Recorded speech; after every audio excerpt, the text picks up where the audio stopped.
Hello Goober, welcome to Defaulting 101. Truly understanding how to default on both sides of every map is a must if you want to win more games, whether you're solo queuing or you're playing with a team. Defaults give you an easy script for how to punish overly aggressive players and uncoordinated teams. Okay, so what is a default? A default, in a very general sense, is the default way your team is going to position yourselves at the start of the round. Now, from a T side perspective, a default is typically built to take one very important part of the map while controlling and getting info in other less contested parts of the map. From a CT perspective, defaults are designed to fight and hopefully control one part of the map while holding for lurks and getting info on other parts. So in a default, every player has their role and should understand what their responsibilities are within that default. So I'm going to cover why defaults are so strong, along with how to default on every single map on both CT and T side in the current competitive map pool. But before that, thank you to SteelSeries Sonar for sponsoring this video. Hey you, do you ever struggle in some games because you just can't hear your enemies coming? Well, I've got the perfect solution for you. SteelSeries Sonar, a completely free audio software that can give you a real edge in CS2. With its wide range of presets developed in collaboration with game studios and pro players, you can now get the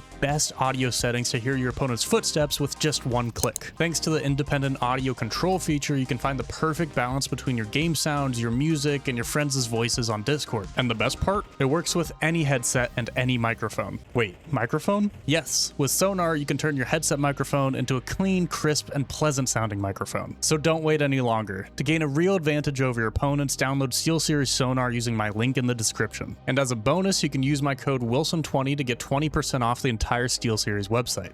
Okay, let's talk about why defaulting is so strong. Maybe the biggest strength of a default is that we get information around the entire map. If the CTs push, we'll know it. If the Ts aren't contesting mid, we'll know it. This info allows us to make informed decisions in how to approach that round, but also in how to approach future rounds as well. If you don't default and instead call a strat every single round, then you're just taking shots into the dark. Another strength of defaulting is that default utility denies information from the other team. Think about a mid default on Mirage. Typically we have a window smoke, a top mid smoke, and somebody mollies into connector from top mid. From a CT's perspective, they know that one person is top mid because they mollied con, then there could also be 4 other people top mid, or there could be 4 people getting ready to execute A. Lastly, defaults are very flexible and allow you to exploit gaps in your opponent's setups. They also allow for individuals to make their own plays, which is exactly what you want when you're playing pugs with random teammates. Okay, so now we know that defaults are great and awesome and super cool. Let's talk about how to default on T side and CT side on every map. So let's start with Ancient. On T side, you can either fight for Jag or you can fight for mid. Either way, we're going to run a 2 elbow and 3 B setup. By the way, you're going to see text in the top left, adding more context to what I'm saying in the video. It's going to appear and fade pretty quickly, so be ready to pause if you want to read all of that added context. Towards B, 2 players will be the shelf players. These 2 are either taking Jaguar together or they're swinging mid via shelf. The third B player, typically the one with the worst spawn, is the ramp player. This player is responsible for holding a ramp push and maybe mollying pillar to help his shelf players take cave. The elbow players are initially responsible for denying the CT's access to jump up with this molly. They can lurk through the elbow smoke, pop it with a grenade, or pop through it with a flash, or wait for their shelf players to fight mid and then get out through the elbow smoke. Keep in mind in pugs, you'll really often see just 1 player elbow and then 4 B. That's not the end of the world, especially if your B players are taking Jag instead of taking mid. On CT side, we have a B anchor who is responsible for throwing ramp util to deny a ramp rush. Then we have a Jag player who will be throwing this shelf utility and then fighting the Ts in Jag. Towards mid, you'll typically have 2 riflers going through red out of spawn, throwing 1 molly and 2 nades early to deny the mid rush. And lastly, we have the A opper who should be throwing the elbow smokes for the mid players, and then they can really go wherever they want to. Because A site is very retakeable, this position allows for a lot of flexibility, which means that the opper can go 3B or they can go 3 mid on many of these buy rounds. Okay, sweet. Let's move on to Dust 2. This is a tricky map because it is the most spawn-based map in the game for both sides. Your spawns on T side will often determine what you should do that round, especially if you have really good long spawns. However, in rounds where nobody has particularly good spawns, you can run this standard dust default. Two players are going tunnels, with one holding upper tunnels early and the other holding lower. They can take lower together, or the lower player can just go alone. One player is going to drop into Sui. This player is spotting mid for a lower or mid push, and then they can throw a door smoke like this and a short molly like this. You then have two players who are going to take top mid. One of these players can help mid early and then come back and be a long lurk, or the Sui player can become the long lurk after throwing their util. The goal of this default is to take mid and then take short, which then allows us to threaten both an A take from short or a B split from mid. On CT side, the default is more straightforward. In pugs, you should just play off of spawns. From right to left, the first two spawns are the B player and the mid player. If the T's are on a low buy, you should typically start with both of these players towards B to play anti-rush. The left three spawns are the A players. In this default, the space we are going to fight for early is long. So the first spawn is going to come here and molly long doors, then the second spawn is going to molly blue bin. And the third player is going to support these players with flashes. After we take long, this third player becomes the rotate player. Typically, they should come towards CT after this long take. The second player then becomes the short player, and they'll typically play towards ramp, car, or this corner here. And that third A player is going to become the long anchor.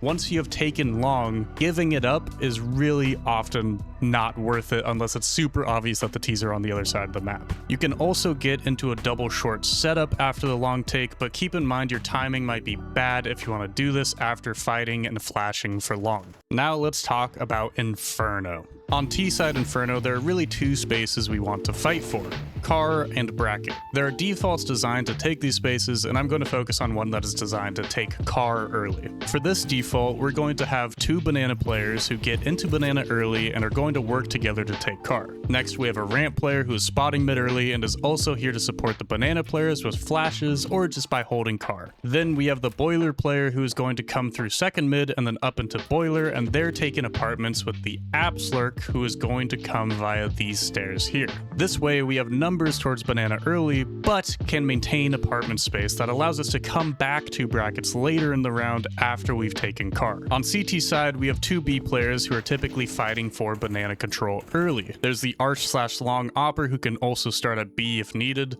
the short player who is holding boiler and mid pops, and the pit player who is holding for lurks and apartments. Keep in mind this A setup should be really flexible. The opper can play towards short, they can go for an apartments peak, they could play double arch or double lane, you can play just a block mid and then fall back to site. Again, it's just not set in stone. Okay, let's talk about everybody's favorite map for some reason, Mirage. On T-side Mirage, you'll have an A lurk who plays either in ramp or in palace. This player is holding for a push early and then activates on A after their mid players take space and can threaten a pitch. Towards mid, you'll have three players going out top mid, supported by a top mid smoke and a window smoke. These three are trying to either split A through con, split B via short, or get a lurk into connector, window, or ladder, and then the rest of them fall back and they hit a site together with that lurk planted in one of those spots. Lastly, we have a B/underpass lurk. Pushing apartments as a CT is super risky and just doesn't give great fights, so this player can quite often just go underpass instead of holding apartments for the entire round. On CT side, you have an A anchor who is supporting their mid players by flashing mid early. The connector player is typically mollying ramp early and then crossing towards con to help fight middle. The window player, which should be the opper, is trying to get picks early through window and then rotating to support one of the sites in the mid round. The short player is also helping fight middle early, and lastly, the B anchor is jump spotting for info and apartments. Now we can talk about my personal favorite map, Nuke. T-side Nuke is interesting because there are a lot of defaults you can run. The most common one you'll see in pugs is a very outside focused default. Here we'll have one player go towards lobby, nade door, and maybe throw a lurk smoke into door 2. We'll also have a silo player who can punish CTs crossing red early, and then they'll drop top mini later on in the round. Then we have 3 Ts going outside and taking space. On T side, it's important that we always threaten the fact that one of us could have gotten down to B site either through cross smokes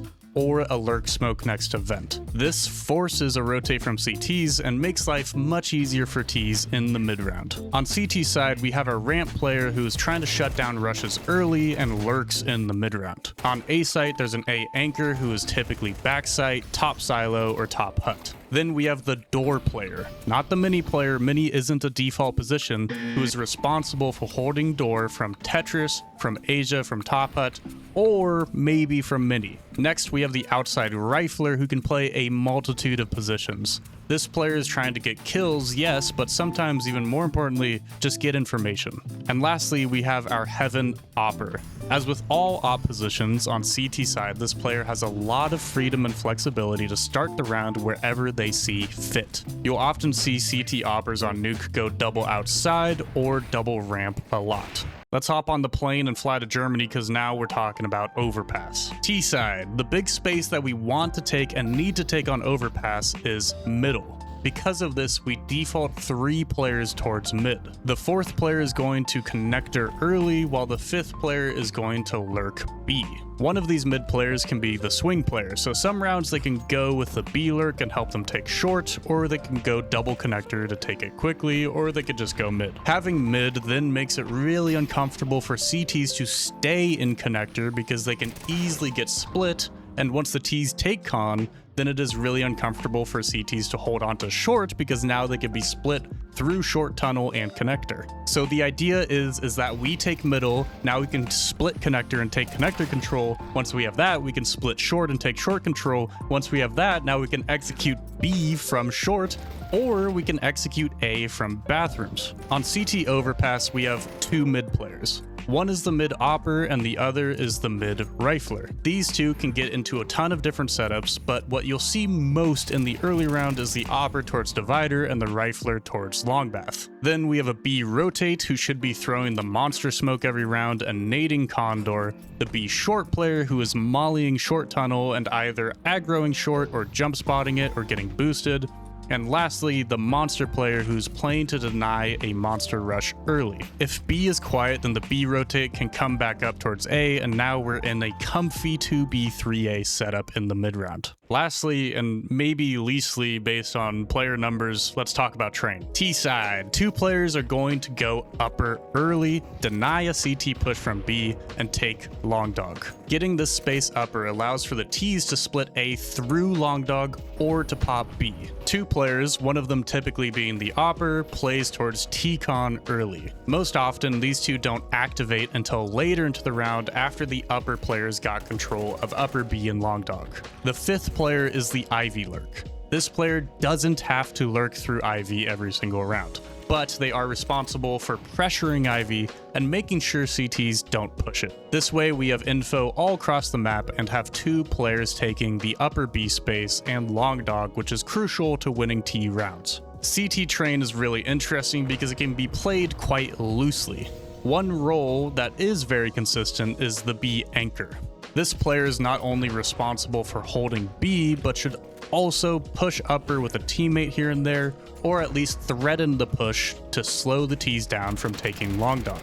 Then we have our 2 A riflers. Now these 2 players are responsible for shutting down A rushes and then are tasked with either getting control of long dog or control of T-con. The 4th rifler is the Ivy player. This player doesn't have to take every duel that comes their way in Ivy, but instead should take favorable duels while playing this space for info. They can also focus towards T-con early because the timing to Ivy is so slow for Ts. Lastly, we have the opper whose role on CT side is incredibly fluid. For the most part, they should start towards A site and help their riflers take space, but they can also go for picks on B if they have the read. They can also replace the Ivy player, freeing up an extra rifler to do whatever they want, such as double push B, help play anti-rush on A, double push long dog, or take control of T-con. A site is much more difficult to hold and retake than B, so most rounds will have only 1 B player and 4 A players. Goober. Thanks for watching my video. If you liked it, please like the video and subscribe to my channel. Shout out to my channel members. They're scrolling over here.